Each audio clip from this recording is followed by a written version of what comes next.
July నెలలో ఏ రాశుల వారికి ఎలా ఉండబోతుంది, ఈసారైనా వాళ్ళు అనుకున్నది సాధిస్తారా లేదా, ఆర్థికంగా అలాగే వాళ్ళకి కుటుంబ పరంగా ఎలా ఉండబోతుంది ఏంటి అనేది మేడం అడిగి తెలుసుకుందాం. నమస్తే మేడం, ఈ జూలై నెలలో ఏ రాశుల వారికి ఎలా ఉండబోతుంది అంటారు? ఎప్పుడులాగే మనం ఫస్ట్ నుంచి ఎప్పుడు చెప్తూనే ఉన్నాం, అంటే గోచారం రీత్యానే మనం చెప్పడం అనేది జరుగుతుంది రాశి ఫలితాలు. అండ్ రాశి అంటే ఏంటంటే ఏ హౌస్లో, ఏ ఇంట్లో, ఏ భావంలో చంద్రుడు ఉన్నాడో అది రాశి అంటాం. సో జనరల్గానే మన ప్రెడిక్షన్స్ అనేవి మాట్లాడుకుంటున్నాం అనమాట. సో గోచార రీత్యా అంటే ఏంటి, మనకి 9 ప్లానెట్స్ ఉన్నాయి, 12 హౌసెస్ ఉన్నాయి, అంటే భావాలు ఉన్నాయి, ఇల్లులు ఉన్నాయి, అంటే రాశులు ఉన్నాయి అని చెప్పుకుంటాం. సో ఎక్కడ ఏ ప్లానెట్స్ ఉన్నాయి, ఈ 9 గ్రహాలు ఎక్కడ ఉన్నాయి, ఏ స్థితిలో ఉన్నాయి, ఎలాగా ఏంటంటే ప్రవర్తిస్తున్నాయని చూసుకుని దాన్ని బట్టి మనం రాశి ఫలితాలు చెప్పడం అనేది జరుగుతుంది. సో జూలై నెలలో ఫస్ట్ గోచార రీత్యా మనం మాట్లాడుకుందాము. శని ఏమో మనకి తెలుసు మీనంలోనే ఉన్నారు. ఆయన ఏంటంటే రిట్రోగ్రేడ్ అవుతున్నారు ఈ మంత్ ఎండ్కి, అంటే జూలై ఎండ్కి 27th of July. And also మనకి తెలుసు మార్స్ అంటే ఏంటంటే కుజుడు మనకి వృషభంలోనే ఉన్నారనమాట. ఆగస్ట్లో ఆయన మారుతున్నారు. అలాగే సన్ మనకి తెలుసు మిథునంలో ఉన్నారు. ఆయన ఏంటంటే కర్కాటకానికి వెళ్తున్నారు, ఎప్పుడు 16 జూలైకి వెళ్తున్నారు అనమాట. నెక్స్ట్ మనం మాట్లాడుకోవాల్సింది ఏంటంటే జూపిటర్, అంటే అన్నిటికన్నా మంచి గ్రహం, అంటే బెనిఫిట్ గ్రహం మనకి తెలుసు. జూపిటర్ చల్లని చూపు ఉంటే అన్నీ ఉన్నట్టే, బ్లెస్సింగ్స్ ఉన్నట్టే అన్నీ వస్తాయి.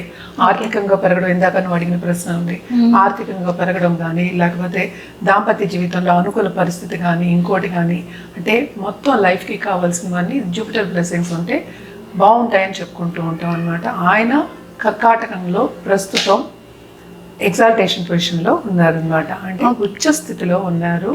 ఆయన కూడా ఏంటంటే మనకి కంబస్ట్ అవుతున్నారు towards end of this month, అంటే సన్ దగ్గరకు వస్తున్నారు కనుక. సో మిడ్ మంత్ నుంచి మనకు తెలుసు సన్ ఏంటి 16th దిగుతున్నారు. సో మిడ్ ఆఫ్ జూలై నుంచి కంబషన్లో ఉన్నారనమాట. Towards end of this July ఆయన కంబషన్ నుంచి బయటకు వస్తున్నారు. ఎందుకు కంబషన్ గురించి మనం మాట్లాడుకుంటాం అంటే, ఏదైనా సరే, ఏదైనా ఒక బ్రైట్ గ్రహం, ఇప్పుడు లైట్ ఉంది, చాలా బ్రైట్గా ఉంది, దాని పక్కన ఏదైనా కొంచెం చీకటిగా ఉన్నది, పోనీ చిన్న బల్బు పెడతాం అనుకో, అప్పుడు పెద్ద బల్బు వెళ్తురే మనకి ఎక్కువ కనిపిస్తుంది. అలాగే సన్ దగ్గరికి, ఏ ప్లానెట్స్ దగ్గరికి వెళ్ళినా కూడా సన్ ఒక వెలుగు అనేది కప్పి పురుస్తుంది మిగతా గ్రహాల్ని అని చెప్పడానికి మనం కంబషన్ మాట్లాడుకుంటాం. సో కంబస్ట్ అయినప్పుడు ఏమవుతుందంటే కొంతవరకు స్తంభించిపోతాయి అనేది మన పెద్దలు చెప్పింది, అలాగే వేదిక అస్ట్రాలజీలో చెప్పింది అనమాట.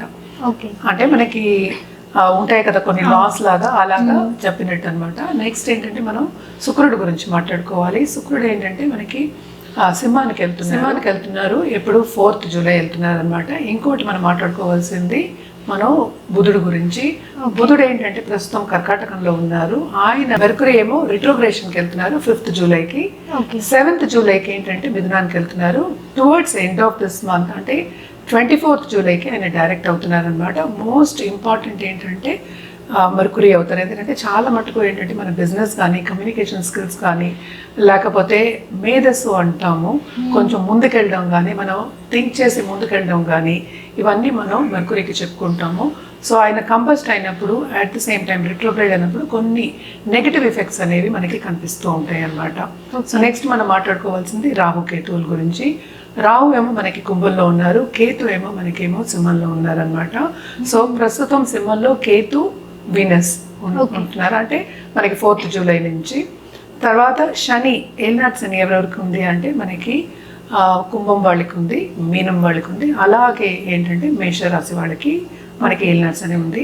అష్టమ శని అనేది ఏంటంటే మనకి సింహరాశి వాళ్ళకి ఉందన్నమాట. సో అర్ధాష్టమ శని ఏమో మన ధనురాశి వాళ్ళకి ఉంది.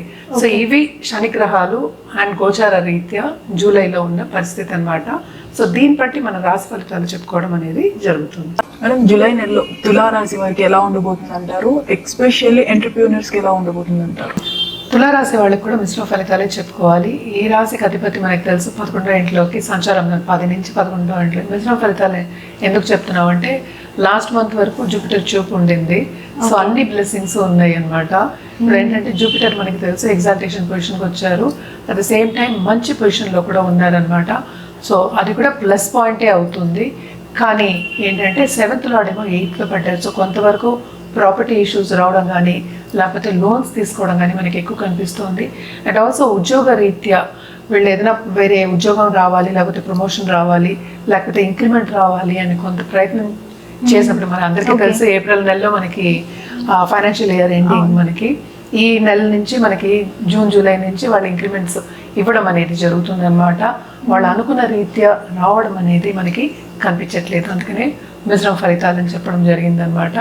అండ్ ఆల్సో ఈ రాశికి చాలా మంచి బెనిఫిట్ మనం చెప్పాలంటే శని అనమాట. శని కూడా 6వ ఇంట్లో పడి ఉన్నారు.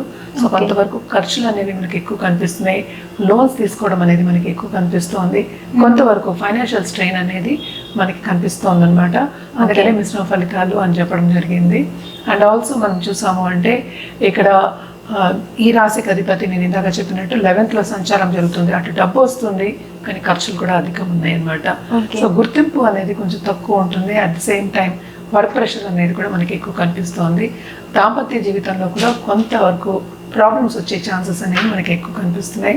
హెల్త్ మాత్రం వీళ్ళు తప్పక కాపాడుకుంటూ రావాలి అనేది వీళ్ళకి సూచన. ఎందుకంటే సెకండ్ అండ్ 7th లార్డ్ మనకి 8th లో పడి ఉన్నారు. సెకండ్ హౌస్ ని చూసినప్పటికీ, అంటే కుజుడు చూసినప్పటికీ కొంతవరకు వీళ్ళకి ఫైనాన్షియల్ స్ట్రెయిన్ అనేది ఈ నెలలో ఎక్కువ ఉంటుంది. సో వీళ్ళకి ఫైనాన్షియల్ స్ట్రెయిన్ ఎక్కువ ఉంటుంది అంటున్నారు కాబట్టి ఎలాంటి పరిహారాలు చేస్తే బాగుంటుంది అంటారు? తప్పక వీళ్ళు లక్ష్మీదేవికి పూజించడం, నిత్యం పూజించడం, ఒక తైల దీపం పెట్టుకోవడం కానీ, నెయ్యి దీపం పెట్టుకోవడం కానీ చేసుకోవచ్చు. అలాగే లక్ష్మీదేవి అష్టోత్తరం చదువుకోవడం మంచిది. నామరూపం ఏదైనా సరే ఇది చేయడం, జపం చేయడం అనేది చాలా మంచిది అనమాట. అట్ ద సేమ్ టైం వీళ్ళు రుద్రాభిషేకం కూడా చేసుకోవడం ఇంకా చాలా మంచిది. ఏదైనప్పటికీ ఎందుకంటే హెల్త్ రీత్యా కొంత ప్రాబ్లమ్స్ ఉన్నాయని చెప్పాను కనుక మహామృత్యుంజయం చేయడం కూడా మంచిది. అందుకని రుద్రంలోనే అదొక పార్ట్ కనుక ఇవి రెండు చేసుకోవడం చాలా మంచిది. అండ్ ఆల్సో మన రుద్రాక్ష విషయానికి వస్తే కనుక తప్పక వీళ్ళు నవముఖి రుద్రాక్ష వేసుకోవడం, అలాగే త్రయోదశముఖి రుద్రాక్ష వేసుకోవడం అనేది మంచిది. లేని పక్షాన్ని గణపతి రుద్రాక్ష దొరుకుతుంది, అది వేసుకోవడం మంచిది. ఎందుకంటే ఈ నెలంతా కొంతవరకు అడ్డంగాలు వీళ్ళకి ఎక్కువ ఉన్నాయి కనుక గణపతి రుద్రాక్ష వేసుకోవడం ఇంకా మంచిది. మనకి ఎప్పటికైనా సరే జాతక రీత్యా చెప్పడం జరుగుతుంది. అందుకనే ఏదైనా సరే పరిహారం అయినా సరే, రుద్రాక్ష అయినా సరే, ఒక జెమ్ స్టోన్ అయినా సరే మన వ్యక్తిగత జాతకం మీద ఆధారపడి ఉంటుందని చెప్తూ ఉంటాము. అది చూపించుకుంటే కనుక మనకి తెలుసు, ఉత్తి రాశి వారిగా చెప్పడం అనేది ఇప్పుడు జరుగుతోంది. సో మొత్తం జాతకం పరిశీలించి చెప్పుకుంటే కరెక్ట్గా మనం రెమెడియల్ మిషన్ చెప్పడం అనేది జరుగుతుంది అనమాట. కలర్స్ విషయానికి వస్తే కనుక తప్పక వీళ్ళు పింక్ కలర్, రోజ్ పింక్ నుంచి అండ్ ఆల్సో 2 రెడ్ కలర్ వేసుకోవడం అనేది చాలా మంచిది. దాంతోపాటు సిల్వర్ యాడ్ చేసుకోవడం మంచిది. ఎస్పెషల్లీ ఆన్ ఫ్రైడేస్ వేసుకు చూడండి, చాలా బాగుంటుంది.